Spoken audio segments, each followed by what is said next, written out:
All right, man. We're gonna move on to our nenext topic. Tone. I have been binging this for the last couple days to get caught up. You've already finished it because you're a Yeah. scumbag. Yeah. I got to episode 5, the episode that you spent quite a bit of time hyping up, and I was like, I don't know, man. But Three Body Problem, which is available now on Netflix. It's 8 episodes on. It is a very sci-fi heavy story. The synopsis is a fateful decision made in the 1960s. China reverberates in the present, where a group of scientists partner with a detective to confront an existential planetary threat.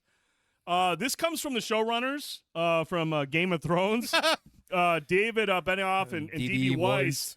And so, hearing about them making this show a sci-fi, something completely different than Game of Thrones, is like, oh, okay, based on a series of books, a very popular set of books. I am not familiar with them, but I am 5 episodes in.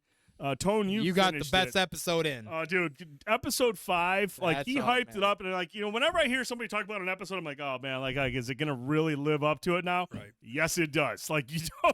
I forgot to tell my wife, she's got to watch and get caught up, because I'm going to stop, actually wait for her to get up to episode 5, and then we'll finish the last 3 together. Tone, I'm gonna come to you first, man. So far, obviously you finished it, but we'll keep a review conversation for a later episode. But just overall impressions of this show, the storytelling, and compared to Game of Thrones, the showrunners from that series. Oh, I don't want to compare their work on that. I think the big thing that I really like about this, as somebody who loves sci-fi, is that this show, because I haven't read the books, or book, or however many's going out there. I know it's based off these things, and this is the first piece of media in a while that kind of kept me on my toes, guessing. I had no idea what was going on. I was really trying to figure shit out, but also really fucking unique. Yes. Using a lot of very simple, everyday life things or whatever it might be, and turning them into massive power tools, or just completely having you think one way and going another way, and then being nobody in this universe, just like Game of Thrones, DB, I guess. Nobody's safe in this, so you could get attached to somebody or think a certain thing's going to happen a different way, and then it doesn't at all, or whatever it is. And like I said, this show keeps me on my toes, and at the end, by the time we were done, as I'm invested for sure, and I'm like, well, we what's up with season 2, bro? I need to know, because fuck, I want to know, because this is not something where you can just you got to finish it because you want to know where it's going. Right. They no puns intended, but the trajectory of this entire series is on a collision course, and I want to know what happens at that collision. This has been a very great show to watch. We binged this in only a few days because we got way hooked into it. Because like I said, these days when you, especially as much content as we watch, or just generally, when it comes to especially sci-fi or this, that, and the other, it's good story already too, but it's something new. It feels it's something very fresh. Very fresh. So for me, I'm full hooked. I want more. I really love the characters. Some of the actors I don't even think are big names, but I feel like everybody is on their game. Everybody's invested. Yeah, I don't want to say they're not big actors, but they're talented character actors. Very talented, and some up and comers there for sure. Yeah. You can't compare it to any other shows.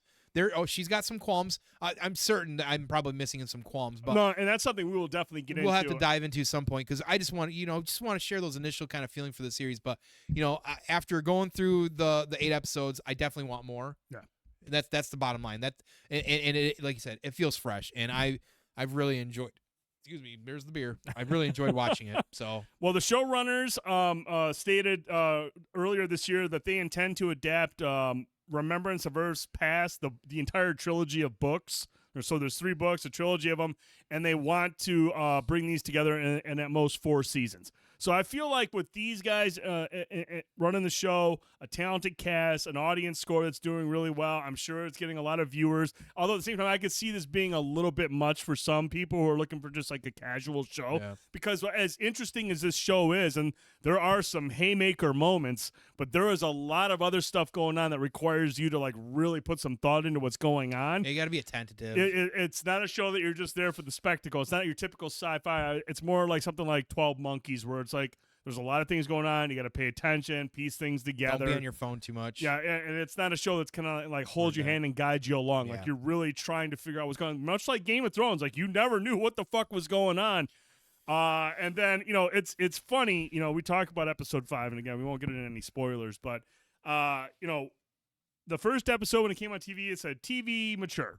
And it said like violence, sexual, or this and that. And then it said, whoa. It said gore. And I was like, oh, gore sounds like bad. Right. The first 4 episodes go by. I'm like, okay, I mean, there's been a little bit of blood here and there, but nothing like gory in my opinion. And then episode 5 comes around, and holy fuck. There is an event that takes place that I was like this watch. I was just like holy shit Yeah, me moment. too. Holy shit moment. Like, wow. And then you start to wonder, like, you talk about this existential threat that's going on, this existential planetary threat, and all of a sudden you're just kind of like, man, maybe they're not so bad. Maybe they're coming here for a reason that they need to be. I mean, the way they kind of explain what this entity is and what its purpose is and why it's been called upon, they kind of dive into that a little bit. And then as the actions, as certain main characters, some of the actions that they order, the things that take place, you're just like, I mean, maybe these guys need to show up and reset the clock. I mean, it's a wild show. Like it's very thought provoking. The performances are great. Liam Cunningham, I will fucking watch that dude. Yeah. Sir Davos, and I think I can't remember. He'll always be the Onion Knight to me, dude. The way his screen presence and his swagger. I mean, just a fucking awesome actor. But I mean, everybody is really good. Benedict Wong I think he is really good. I mean, to see him step out of like the Marvel universe because he's Wong in that, he's Sorcerer Supreme or whatever. But to see him step into a role like this to kind of flex his acting chops and show that he can do more than just Marvel. I think he's really good in it so far. I've really liked his performance. But yeah, dude, this story just keeps pulling you in because it is so mysterious. It's very sci-fi, and some of the things that they're alluding to, you don't know what's going to happen, but there's like this slow building dread as to what's coming.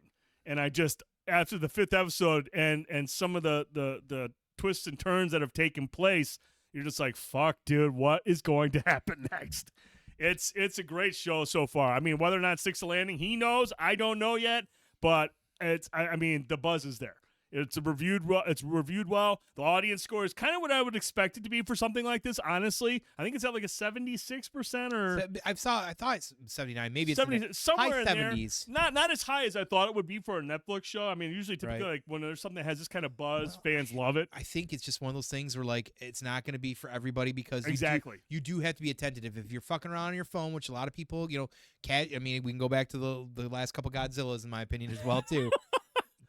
Casual fans that look at things differently as well too. So it's definitely not something that you can just digest on a dime. Yeah, no, I'll be finishing this weekend. Maybe this is what we can talk about next week. Dive into a little bit more. Give people at home a chance to watch it. The viewers and the people in the chat get a chance. Jay Hill, yes, definitely bootleg this thing or just sign up. Find a free. You can go anywhere and say, here, try out Netflix for a week and then cancel your service before it renews.